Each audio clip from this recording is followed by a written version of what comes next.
কখন ছুটি হবে, কখন বাজবে সেই ঘন্টা?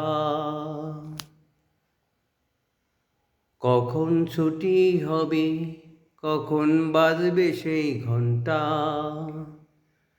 ছোট্টবেলার পাঠশালার ওই শাসন ভেঙে আনচান করতো এই মনটা। কখন ছুটি হবে, কখন বাজবে সেই ঘন্টা? প্রিয় দেশবাসী এবং বাংলাদেশ সরকারের খনিজ জ্বালানি মন্ত্রণালয়ের সংশ্লিষ্ট সকল দপ্তর, আমি আজকের দুইটি বিষয়ের উপর কথা বলার জন্য এই গানের কলিটি দিয়ে শুরু করছি। আপনারা অনেকেই জানেন 1980 দশকে নারায়ণগঞ্জের একটি স্কুলে যখন হয়তো রমজান বা কোনো পূজার ছুটিতে লং মেয়াদি এক ছুটি দিয়েছিল স্কুল, ঠিক সেই মুহূর্তে সেই স্কুলের এক ছাত্র ছুটির পূর্ব মুহূর্তে টয়লেটে ঢুকেছিলেন। স্কুল ছুটি হয়ে সমস্ত ছাত্রছাত্রী ডিভার্সার হয়ে চলে যায়, আর গেটের দারোয়ান গেট বন্ধ করে দিয়ে চলে যায়। ওই ছেলেটি টয়লেটে আটকা পড়ে, বিপদ আজ করতে পেরে সে তার সর্বোচ্চ চেষ্টা দিয়ে মানুষের দৃষ্টি আকর্ষণ করার চেষ্টা করেছিল, বাঁচার জন্য চেষ্টা করেছিল, কিন্তু তার ডাক কেউ শোনেনি। সে বলতেছিল যে আমি তোমাদের ডাক শুনতেছি, কিন্তু তোমরা আমাদের ডাক শোনো না। তাই আমি আজকের এই কথাটা বললাম এই জন্য, আজকে সারা বাংলাদেশের সমস্ত মানুষ সবাই মর্মে মর্মে অনুভব করতেছেন গ্যাসের তীব্র সংকটের নামে এক বিশাল সিন্ডিকেট। যেরকম একটি সিন্ডিকেট তৈরি হয়েছে আমাদের সেই ঐতিহ্যবাহী পুঁজিবাজার, স্টক এক্সচেঞ্জ এবং বাংলাদেশের সমস্ত ব্যাংকগুলো লুটপাট। তা আমি ব্যাংক এবং শেয়ার বাজার নিয়ে একটু পরে কথা বলি। প্রথমে আমি গ্যাসের কথাটাই বলি। আমি ঢাকা সেনানিবাস ইসিবি চত্বর 12 এলাকার বসবাসকারী। আমি আর্মি তাদের অভিযানের প্রতি অত্যন্ত সম্মান জানিয়ে আমি বলছি, দেশ এবং জাতীয় যে কোনো দুর্যোগে বাংলাদেশের চৌকস সেনাবাহিনী সর্বদাই সবসময় তাদের অবদান রেখে আসছেন। এই 24শে জুলাই দেরিতে হলো বাংলাদেশ সেনাবাহিনী যে ভূমিকা রেখেছেন, তখন তারা ওই ভূমিকা যদি না রাখতেন, যদি এগিয়ে না আসতেন, তাহলে আমাদের পরিস্থিতি হয়তো আরও খারাপের দিকে যেত। যা হোক, আমি সেদিকে যাব না। তো বাংলাদেশ সেনাবাহিনী তাদের দুর্বৃত্ত অভিযান পরিচালনা করছেন এবং সর্বোচ্চ চেষ্টা দিয়ে এই সিন্ডিকেট দূর করার চেষ্টা করছেন, কিন্তু এখনও এই গ্যাসের সংকট নিরসন করতে পারেনি। আনাচে কানাচে আমি অনেক জায়গায় খবর নিয়েছি, তারা বলছেন গ্যাস নাই। আমি অবিলম্বে বাংলাদেশ সরকারের খনিজ সম্পদ এবং জ্বালানি মন্ত্রণালয়ের সংশ্লিষ্ট সকলকে এবং প্রধান উপদেষ্টাকে এই বিষয়ে ত্বরিত গতিতে সমাধান করার জন্য বিনীতভাবে অনুরোধ করছি।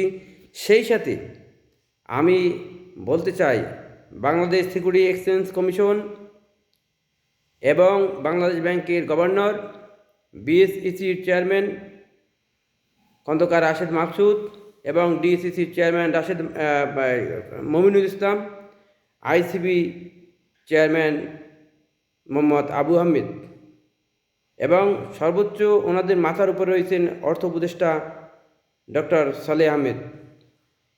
আপনারা নিশ্চয় জানেন, দীর্ঘ এই 15টি মাস পুঁজিবাজারের বিনিয়োগকারীর যে পরিস্থিতি, সমস্ত ব্যাংকগুলোর পরিস্থিতি দেউলিয়া না হলেও এই অপদার্থ গভর্নর দেউলিয়া ঘোষণা করে মিথ্যা একটি ঝুঁঝু ছড়িয়ে এই ব্যাংকগুলোকে লুটপাট করার জন্য এই মার্জারের নামে তারা একটা লুটপাটের ফন্দি করে, প্রজ্ঞাপন জারি করে, লাখ লাখ বিনিয়োগকারীদের শেয়ারগুলো শূন্য করে দিয়েছে। বিনিয়োগকারীদের পরিস্থিতি আজকের অত্যন্ত নাজুক। বিনিয়োগকারী আজকের পুঁজি হারিয়ে পথে প্রান্তে নিঃস্ব হয়ে ঘুরে বেড়াচ্ছে, আন্দোলন করছে। অনেক বিনিয়োগকারী আজকে ঢাকা ছেড়ে পরিবার পরিজন নিয়ে গ্রামে অবস্থান করছে। তাদের অবস্থা খুবই করুণ, এগুলো বিবেচনা করা উচিত। এবং বাংলাদেশ ব্যাংকের গভর্নরকে বলছি, অবিলম্বে এই 5টি ব্যাংকের বিনিয়োগকারীদের পুঁজিগুলো যেভাবেই হোক সরকারের সাথে আলোচনায় বসে আপনারা সমাধান করুন। এই বিনিয়োগকারীদের প্রত্যেকেরই এই বিনিয়োগ করা টাকাগুলো অত্যন্ত কষ্টের। তাদের কেউ কেউ পেনশনের টাকা বিনিয়োগ করেছিল, এবং যারা এই পুঁজি বাজার নিয়ে যারা অশুভ চিন্তা করছে, অসৎ কাজ করছে, দিনরাত 24 ঘন্টা এই বাজারটাকে ডাউন করে রেখেছে, তাদের মূল উদ্দেশ্য কী সেটা এখন সকলের জানা প্রয়োজন। আর সেই সাথে আমি এখন বলবো, যারা বর্তমানে রাজনৈতিক দল মাঠে প্রান্তরে নির্বাচনে ভোটের জন্য প্রচারণা চালাচ্ছেন, আপনাদের উচিত নির্বাচনে যত ইশতেহার আছে তার ভিতরে সবচেয়ে বড় ইশতেহার হবে এই পুঁজিবাজার এবং বিনিয়োগকারীদের মার্জার নামে যে 5টি ব্যাংকের শেয়ার হাতিয়ে নিয়েছে, সেই শেয়ারগুলোকে বিনিয়োগকারীদের বুঝিয়ে দেবেন সেই প্রতিশ্রুতি, এবং প্রতিশ্রুতিই নয়, এই প্রতিশ্রুতি বাস্তবায়ন করতে হবে। সেই সাথে আমি বলতে চাই, যারা এই ব্যাংক এবং শেয়ার বাজার নিয়ে যারা লুটপাট করেছে তাদের মধ্যে রয়েছেন